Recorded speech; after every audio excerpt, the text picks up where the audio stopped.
Halo semuanya, dari judulnya aja mungkin bakal banyak dari kalian yang menganggap topik ini kontroversi ya.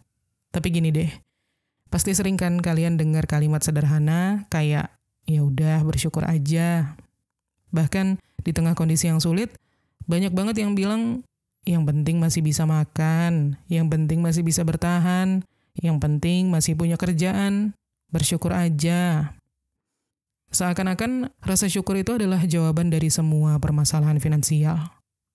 Aku bukan bilang bersyukur itu salah ya. Jangan salah paham dulu. Bersyukur itu penting, wajib bahkan ya. Tapi yang jadi masalah itu adalah ketika rasa syukur kita itu justru bikin kita diam di tempat, nggak berkembang. Bahkan jadi alasan untuk menerima keadaan yang sebenarnya bisa dinaikin gitu, di-upgrade. Kita jadi nyaman hidup pas-pasan, nggak mikir buat nambah income, nggak mikirin soal persiapan jaga-jaga kalau suatu saat ada masalah, nggak mikir buat belajar hal baru, bahkan seringnya lupa untuk evaluasi diri sendiri. Jadi di episode kali ini, aku pengen ajak kalian untuk ngelihat dari sudut pandang yang berbeda. Gimana kalau ternyata rasa syukur yang kalian tanam selama ini justru membuat kalian terjebak di situasi yang stagnan. Ada momen-momen di mana bersyukur itu justru bisa jadi penghambat kemajuan finansial kalian. Dan ini bukan biar kalian jadi orang yang gak bersyukur ya, tapi biar kalian sadar kalau rasa syukur itu harusnya mendorong kalian untuk berkembang. Bukan bikin kalian nyaman di zona aman yang sebenarnya semu. Oke, let's go, kita mulai dari yang pertama. Bersyukur dengan penghasilan stagnan bertahun-tahun. Ini tuh ketika konsep bersyukur kadang kita jadikan sebagai tameng ya untuk diam di tempat. Dan salah satu contoh yang sering kejadian itu, misalnya kalian udah kerja 5 tahun di perusahaan yang sama, setiap tahun kalian ada kenaikan gaji, tapi kayak cuman beberapa puluh ribu atau beberapa ratus ribu gitu. Yang tadinya gaji kalian 2,5 juta, 5 tahun kemudian jadi 3 juta. Dan kalau ditanya kenapa nggak cobain cari kerjaan yang lebih baik atau negosiasi gaji, jawaban yang sering kita dengar tuh kayak gini ya. Ya udah bersyukur aja, yang penting ada kerjaan. Sekilas jawaban itu kayak bijak banget kan ya. Bersyukur udah punya penghasilan, bersyukur nggak nganggur, bersyukur setiap bulan ada yang masuk ke rekening. Tapi coba deh kita lihat lebih dalam. Biaya hidup itu kan terus naik, harga bahan-bahan pokok makin mahal. Inflasi juga nggak main-main. Tapi kalian tetap nyaman di situ. Bersyukur itu bagus banget. Tapi kalau bersyukurnya malah bikin kalian nggak berkembang, itu masalah. Gini deh, bayangin kalian lagi naik angkot gitu ya. Awalnya kalian duduk di bangku yang paling depan. Lega banget, adem, nyaman. Tapi kalian lupa, tujuan kalian itu bukan cuma duduk di angkot itu, tapi juga sampai di tujuan dengan tepat waktu. Kalau kalian cuma duduk dan bersyukur, nyaman, ya kalian bakal terus di situ. Padahal bisa jadi kalian udah ketinggalan banyak kesempatan yang lebih cepat atau lebih nyaman. Entah itu misalnya pindah ke busway yang lebih ngebut, atau naik ojek biar sampai lebih cepat. Nah, dalam konteks kerja, bersyukur dengan gaji yang stagnan itu mirip banget kayak ilustrasi tadi. Kalian nyaman di situ, gak ngerasa perlu upgrade skill, gak merasa butuh negosiasi gaji, atau malah sama sekali gak kepikiran untuk pindah kerjaan. Semua karena kalian merasa cukup dengan keadaan yang sekarang. Padahal di luar sana, ada banyak kesempatan yang bisa naikin pendapatan kalian.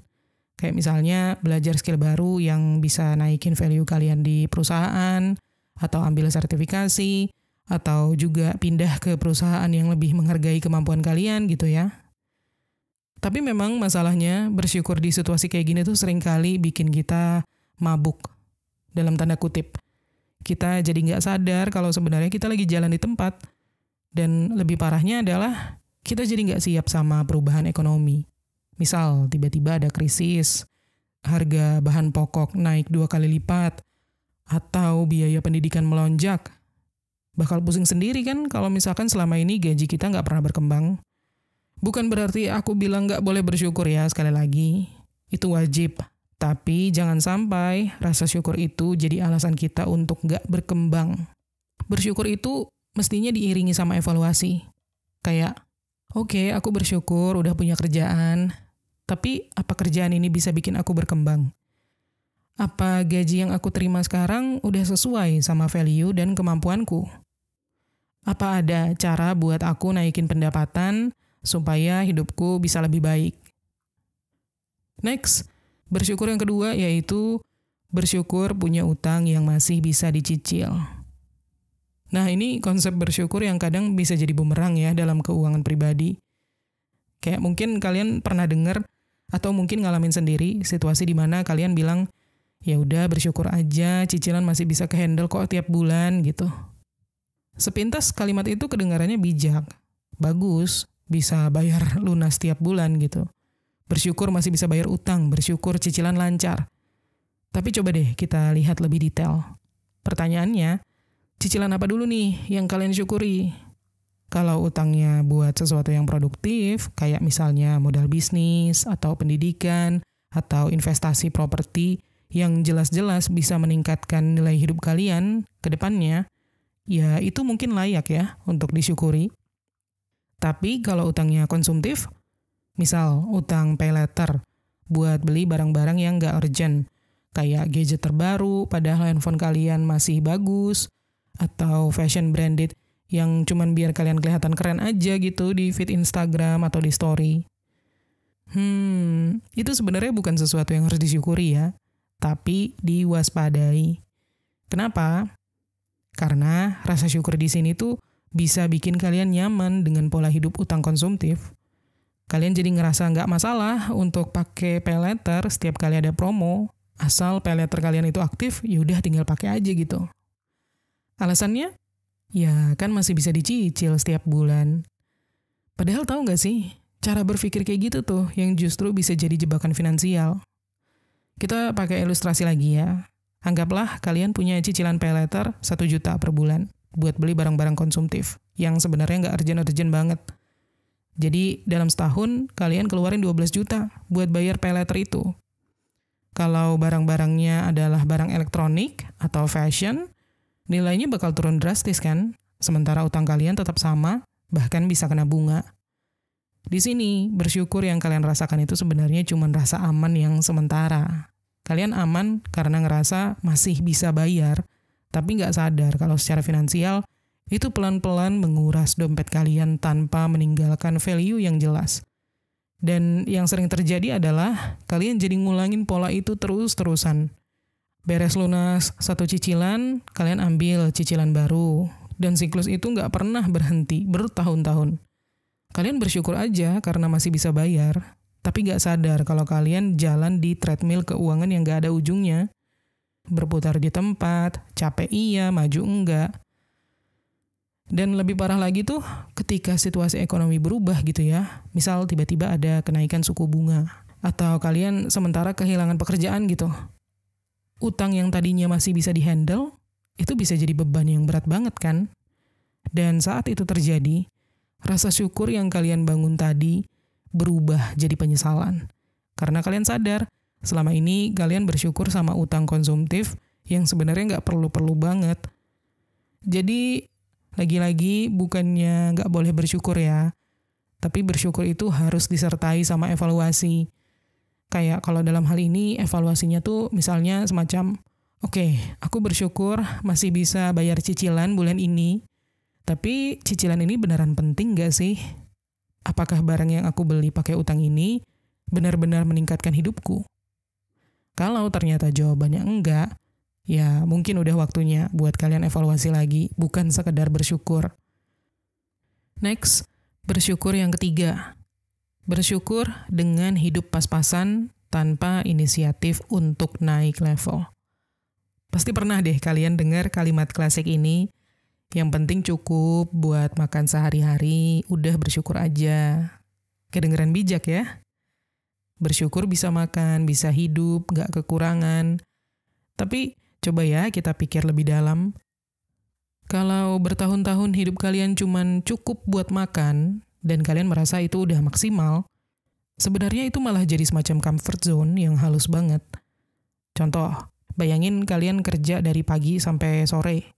Gaji yang kalian dapat cukup untuk bayar kos-kosan, buat makan sehari-hari, dan sesekali nongkrong sama teman-teman misalnya. Tapi setiap kali ditanya, kenapa nggak coba ambil kursus skill baru atau cari kerja sampingan biar pendapatan kalian nambah? Jawaban kalian selalu, yang penting cukup buat hidup, aku udah bersyukur. Sekilas memang nggak ada yang salah. Tapi kalau kita coba lihat dari sisi yang lebih luas, lagi-lagi biaya hidup itu naik terus. Harga sembako naik, BBM naik, ongkos transportasi naik, paket data aja naik gitu. Tapi pemasukan stuck di situ-situ aja. Lama-lama yang tadinya cukup buat makan sehari-hari, bisa jadi nggak cukup lagi beberapa tahun kemudian. Dan masalahnya, kalau mindset cukup segini itu terus dipelihara, kalian nggak akan kepikiran untuk naikin level hidup kalian. Kalian jadi lupa kalau sebenarnya ada banyak peluang di luar sana untuk upgrade. Kayak misal ambil kelas online buat ningkatin skill, coba bisnis kecil-kecilan, atau ambil freelance biar ada tambahan pemasukan. Kenapa? Karena mindset kalian udah mentok di yang penting cukup, udah bersyukur aja itu tadi. Padahal bersyukur itu harusnya diiringi sama keinginan untuk berkembang, untuk maju. Bayangin kalian bersyukur bisa makan mie instan setiap hari, tapi kalian gak pernah mikir gimana caranya bisa makan yang lebih sehat atau lebih baik.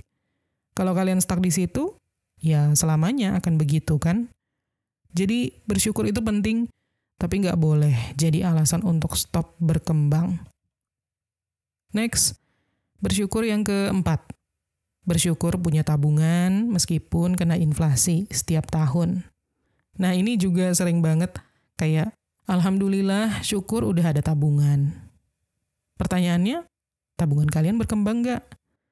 Sebagai contoh nih, misal kalian punya tabungan 10 juta di rekening bank. Kalian simpan di situ selama 5 tahun. Kalian bersyukur banget bisa nabung segitu. Karena banyak orang mungkin kesulitan ya untuk menabung sampai angka itu. Tapi kalian lupa satu hal, inflasi. Rata-rata inflasi di Indonesia itu kan sekitar 2-3% atau bahkan 4% per tahun. Yang mana artinya daya beli uang kalian, uang kita semua sih sebenarnya, ya pada intinya sebenarnya menurun seiring waktu. Barang yang 5 tahun lalu bisa dibeli dengan harga 10 juta, sekarang mungkin udah butuh 12 juta buat beli yang sama. Tapi uang kalian masih stay di 10 juta tadi nilainya. Kalian bersyukur udah punya tabungan, itu bagus. Tapi sebenarnya nilainya pelan-pelan digrogotin sama inflasi. Masalahnya, banyak orang yang nyaman banget sama kata bersyukur itu sampai lupa kalau tabungan itu gak bisa cuma ditumpuk di rekening biasa aja. Harus ada langkah untuk ngembangin nilainya, entah itu lewat investasi, deposito, emas, atau bahkan reksadana.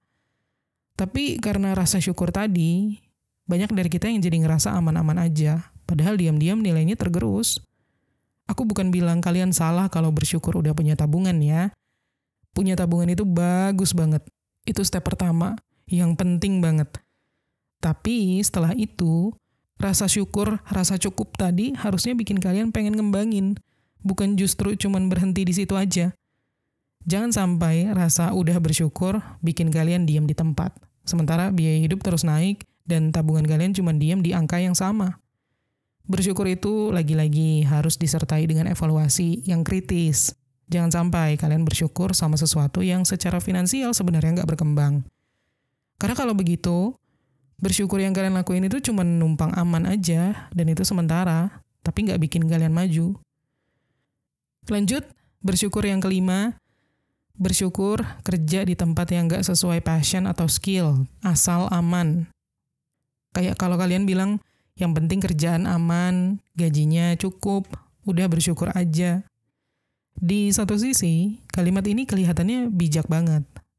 Kalian kerja di tempat yang aman, gaji bulanan lancar, gak ada drama PHK, dan setiap bulan uang masuk ke rekening kalian dengan rapi, pasti gitu ya.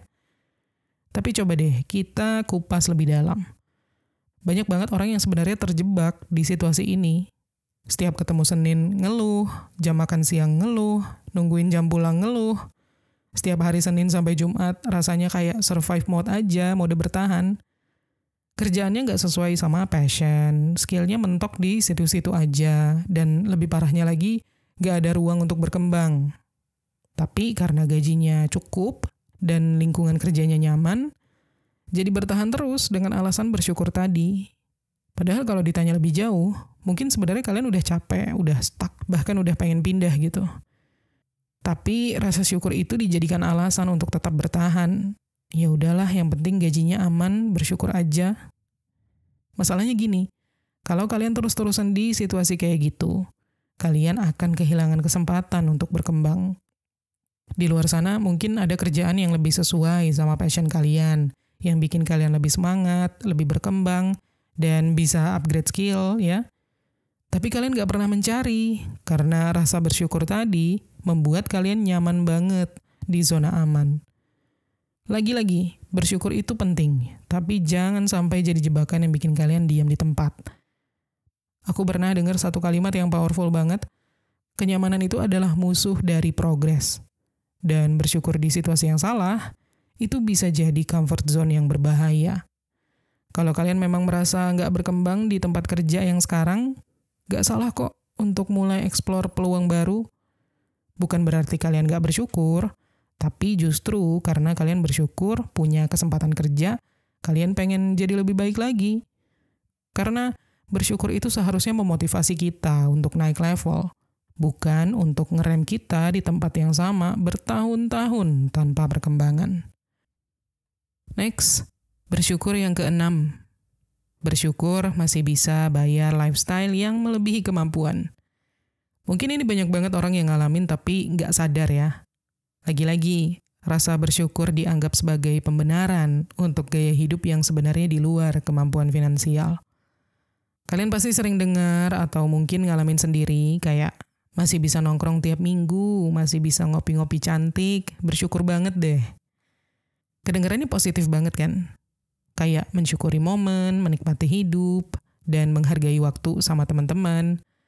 Tapi coba kita lihat lebih detail. Sebenarnya ada yang salah di sini. Kita bahas dari akarnya dulu ya. Kalau kalian setiap minggu bisa nongkrong di coffee shop, yang harga segelas kopinya itu 50 ribuan. Terus kalian rutin nongkrong minimal 3 kali seminggu. Itu artinya kan kalian udah keluar 150 ribu per minggu hanya untuk ngopi. Sebulan 600 ribu. Setahun tembus 7,2 juta.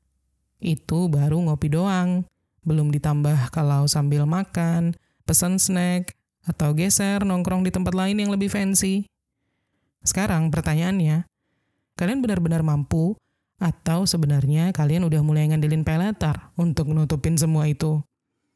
Gak sedikit kan orang yang setiap minggu nongkrong, hidupnya kayak kelihatan seru banget, tapi di balik itu tagihan peletar mulai numpuk. Tapi tetap bilang kayak, ya bersyukur aja lah masih bisa jalan-jalan, masih bisa ngopi cantik. Masalahnya, ini adalah bentuk rasa syukur yang sebenarnya cuma jadi kedok untuk menutupi kenyataan kalau kalian hidup melebihi kemampuan kalian.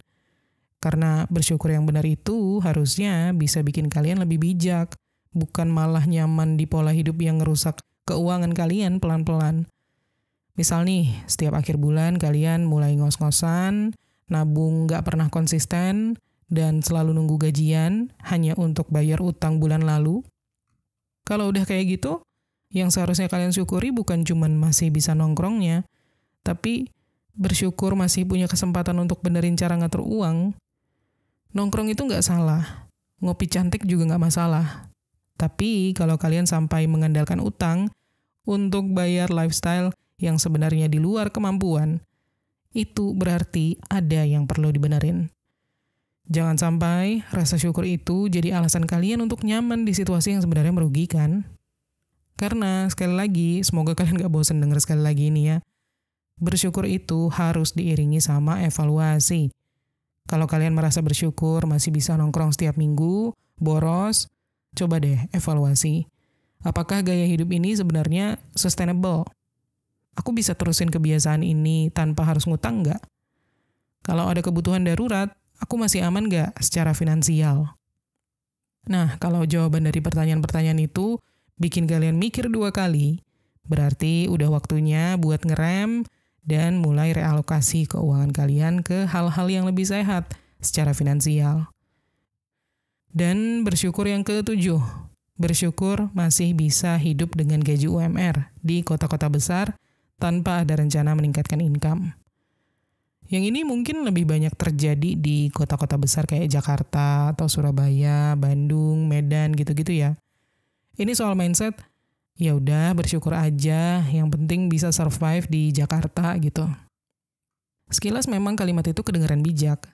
Di tengah biaya hidup yang makin tinggi, harga sewa yang nggak murah, transportasi, makan, semuanya serba mahal, belum lagi lifestyle gitu kan. Bisa bertahan hidup aja tuh udah dianggap sebagai pencapaian. Dan ya aku setuju, kita semua harus bersyukur kalau masih bisa makan, masih bisa bayar kos-kosan, punya atap buat tempat tinggal, masih bisa jalanin hari-hari kita dengan baik gitu ya. Tapi masalahnya di sini, kalau kita cuma bersyukur bisa survive, kita tuh sebenarnya lagi ngeset standar yang minimal banget buat diri kita sendiri. Kayak kalian tahu kan biaya hidup tuh naik terus. Harga bahan pokok, BBM, ongkos transportasi, semua itu nggak ada yang nungguin gaji kita naik dulu, baru mereka ikut naik.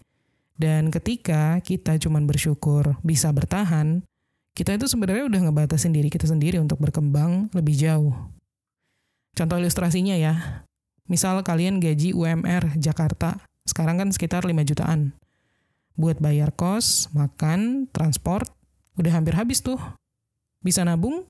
Mepet banget. Bisa investasi? Hampir nggak ada ruang mungkin ya. Belum kalau kalian tipenya yang harus ngopi dulu setiap pulang kerja. Dalam seminggu lebih banyak hari yang ada jajannya daripada yang enggak.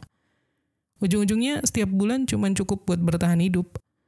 Dan kalian bilang ke diri sendiri kayak, bersyukur aja deh, yang penting bisa makan, bisa bayar kos. Masalahnya adalah, kalau kalian terus-terusan nyaman di situ, kalian gak akan kepikiran buat cari jalan biar bisa lebih baik. Secara hidup, secara keuangan, gak ada motivasi buat upgrade skill, gak ada inisiatif buat ambil side hustle atau mulai belajar investasi kecil-kecilan misalnya. Padahal, bertahan itu bukan cuma soal hari ini, tapi soal masa depan juga. Kalian bisa survive sekarang, tapi apa jaminannya kalian bisa survive 5 tahun lagi dengan pola yang sama? Kita ngomong realita aja ya.